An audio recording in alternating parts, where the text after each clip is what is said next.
sudah lama tidak berjumpa dan masih bersama saya Rehanati Janata di podcast pemilu yang diselenggarakan oleh PPK Bayan. Nah, teman-teman, kalau kita recall lagi nih pembahasan kita sebelumnya, kita sudah membahas mengenai apa itu pemilu, tahapannya apa saja, kemudian proses penyusunan data hingga partisipasi masyarakat. Nah, pada episode ke-7 kali ini kita akan membahas mengenai DPTB dan juga DPK. Apa itu DPTB dan juga DPK akan dijelaskan oleh narasumber kita pada hari ini, yaitu Mas Randy selaku divisi dating ya Mas di PPK Bayan. Nah Mas Randy, jika kita melihat lagi timeline dari pemilu 2024 itu, kita sudah melewati fase penetapan DPT. Jadi sudah tahu siapa saja yang akan memilih dan juga di mana akan memilih, ya di mana mereka akan memilih. Namun tentu saja mobilisasi kependudukan tidak berhenti begitu saja setelah DPT ditetapkan. Untuk itu kita penasaran nih Mas, dengan adanya perubahan mengenai data kependudukan seperti itu kiranya bagaimana nih? Apakah DPT itu bisa diubah ataukah ada daftar lain gitu? Monggo bisa dijelaskan? Jadi untuk setelah DPT ditetapkan itu masih ada nanti DPTB dan DPK. Oke, berarti DPT sendiri itu tidak dirubah ya? Iya, Cuma untuk DPT tidak bisa dirubah. ya, cuma ada daftar lain yaitu DPTB dan juga DPK. Nah, apa itu Mas, mungkin bisa dijelaskan apa itu? Oh, yang pertama berarti setelah DPT kan DPTB ya? Iya. Jadi DPTB itu daftar pemilih yang telah terdaftar di DPT, akan tetapi karena keadaan tertentu itu pemilih tersebut tidak dapat memilih di mana dia terdaftar di TPS dia sesuai dengan DPT-nya. Oh iya. Terus dia akan memberikan hak suaranya itu di TPS lain. Itu di DPTB. Untuk syaratnya apa aja nih Mas? Syarat orang yang termasuk dalam DPTB. Jadi kan untuk DPTB ini itu alasannya banyak sekali. Sebentar saya bukakan ya, ada banyak sekali. Itu bisa karena bertugas atau berdinas ya, bertugas di tempat lain. Itu yang kedua bisa karena dia itu menjalani rawat inap di rumah sakit.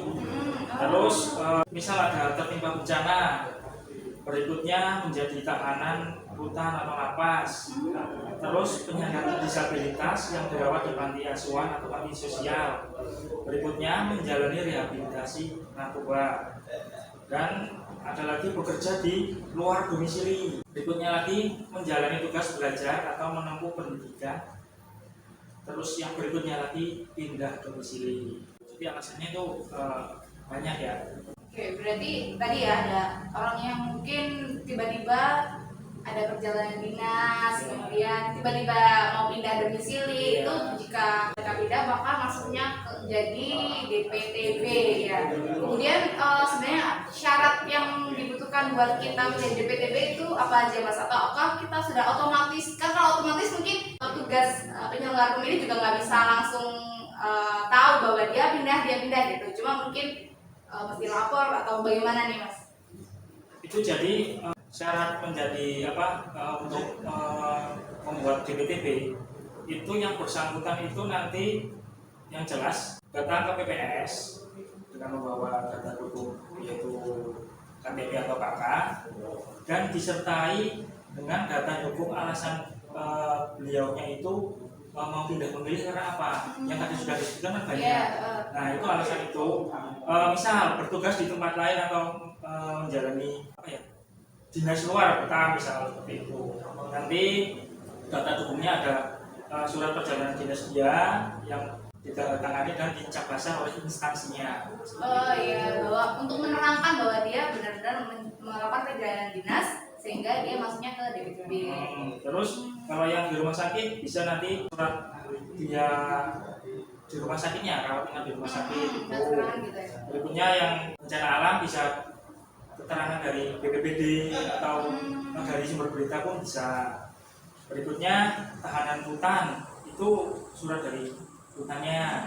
Iya. Berikutnya ada lagi yang disabilitas atau yang di panti asuhan atau sosial itu dari dinas sosialnya itu memberikan surat keterangan dan dicap basah juga. Nanti ya itu berlaku juga yang rehabilitasi narkoba juga seperti itu. Pendidikan juga seperti itu, mungkin dari tempat atau kampusnya, universitasnya minta keterangan dari sana, ada cap basah dari kampus itu bisa. Terus apa lagi ya? Pindah domisili. Kalau pindah domisili itu nanti berarti karena dia pindah domisili secara kependudukan, dia data dulunya KK yang baru dan KTP yang baru di tempat yang di tempat yang baru ya. Oke. Berarti data dukungnya itu sesuai dengan alasan ya, sesuai dengan alasan kenapa mereka pindah gitu ya. Oke. Kemudian Mas, itu kan persyaratannya. Nah, itu bisa berlaku sampai kapan ya? Ataukah ada batasannya lagi sampai Desember kah atau sampai kapan nih teman-teman yang pindah itu bisa lapor? Yang tadi saya sebutkan 9 itu nanti batasnya sampai H-30. Sampai 30 pemilu. Iya. Terus untuk yang 4, khusus yang 4 itu sampai H-7 itu adalah bertugas di tempat lain, menjalani rawat inap, tertimpa bencana dan menjadi tahanan. Itu kan kayak yang 4 ini itu tidak serta-merta kayak mau sakit kita kan nggak tahu gitu. Kadang tugas untuk dari dinas atau itu kan juga kadang ada dadakan juga.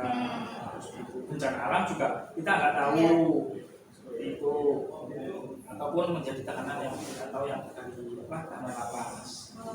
Make sense sih. Kalau soalnya mungkin perjalanan dinas, rawat inap, kemudian bencana dan tahan itu adalah hal yang bisa terjadi secara mendadak gitu ya. Kalau mungkin kalau tadi pindah domisili, pindah tempat belajar itu kan hal yang sudah direncanakan, jadi batasnya H-30 dari pemilu. Sedangkan tadi 4 hal perjalanan dinas, sakit, rawat inap, bencana dan juga menjadi tahanan itu H-7 dari pemilu.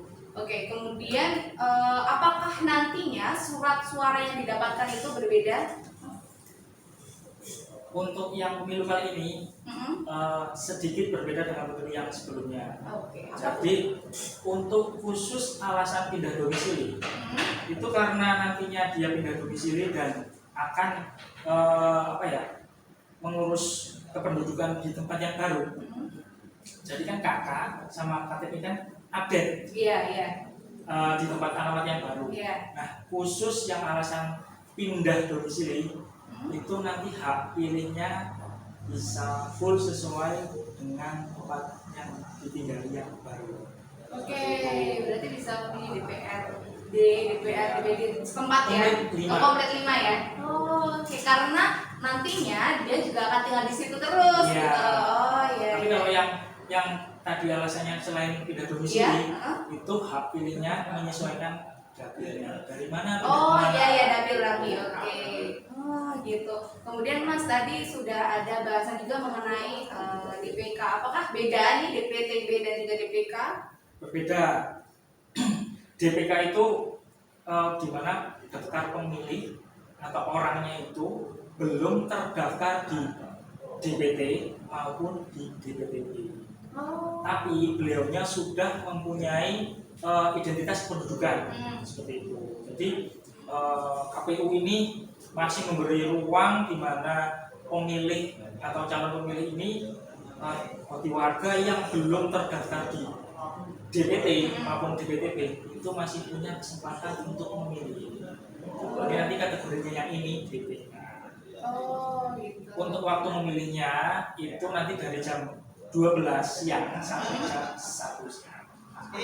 Di hari pemilihan itu? Di hari pemilihan itu. Kemudian syaratnya apa aja? Apa yang harus saya bawa? Ketika saya mungkin ternyata nama saya tidak ada di DPT dan juga di DPTB pun saya juga tidak termasuk karena tidak memiliki 9 alasan itu.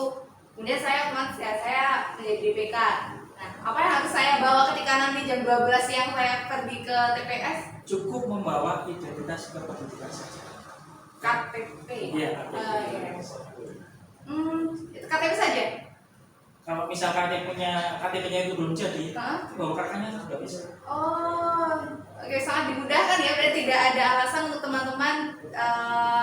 tidak mencoblos ya di hari pemilihan itu 14 Februari 2024. Oke, jadi ternyata untuk jenis pemilih, jenis daftar pemilih itu ada 3 ya Mas. Tadi mungkin DPT yang sudah kita bahas lalu, DPTB, kemudian DPK. DPTB itu sendiri kan kita mungkin ketika saya mau pindah domisili, itu saya harus lapornya kemana Mas? Ke teman-teman PPS yang ada di desa. Oh ya, jadi kan Datang saja. jadi setiap desa kan ada PPS ya. Nah, teman-teman mungkin bisa ke sekre PPS. Ini khusus untuk teman-teman yang mau pindah domisili atau ada rencana pindah belajar dan lain-lain. Mungkin yang masuk 9 tadi, kalau mau menjadi DPTB bisa langsung ke PPS. PPS bisa, PTK bisa, KPU bisa, KPU bisa. Oh, jadi nggak mesti di desa aja harus di desa gitu. Oh ya, jadi benar-benar dimudahkan ini ya Mas. Oke. Jadi kita sudah membahas DPTB dan juga DPK itu tadi. Mungkin kita sampai di sini dulu. Untuk next episode kita akan bahas hal-hal lain juga yang mengenai persiapan untuk pemilu 2024. Jadi terima kasih Mas Randy atas kesediaannya. Sampai jumpa di episode lain. Dadah.